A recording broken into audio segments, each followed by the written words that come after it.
Minasan konnichiwa, kdy letět a kdy neletět do Japonska. Pokud chcete letět do Japonska na sakury, měli byste zkontrolovat mapičku, který Japonci každý rok vydávají. Na té mapičce máte napsáno, kdy v jaké oblasti sakury kvetou. Pokud budete na jihu, bude to dříve, pokud na severu, bude to později.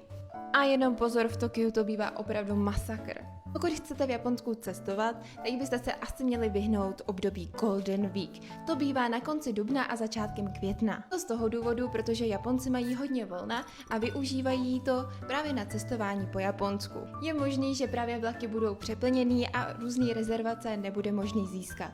Od začátku června do poloviny července začíná Tsuyu, což je deštivé období. Určitě neříkám, i v dešti je Japonsko krásný a úplně úchvatný. Je ale možný, že někdo si to tolik nevychutná, když sebou musí pořád tahat deštník, takže pozor. Určitě nedoporučuji cestovat do Japonska v srpnu, protože tam ty vedra jsou úplně šílený. Myslím takový ty vedra, kdy vyjdete ze dveří a rovnou můžete zase do sprchy. V září zase bývá období tajfunu, takže vám může přijít nějaká větší bouřka, tajfun a zase vám může několik dní propršet. Může vám to taky omezit dopravu a zkomplikovat tak cestování, takže pozor. Od toho října a listopadu už je tak schůdné počasí a bývá slunečno. Do začátku prosince je období momidži, což je krásné zbarvení listů. Počasí je sice krásné, ale o to víc potom budete mít turistů v Japonsku, takže na to pozor. Tak snad jsem vám poradila a mějte se krásně, matane!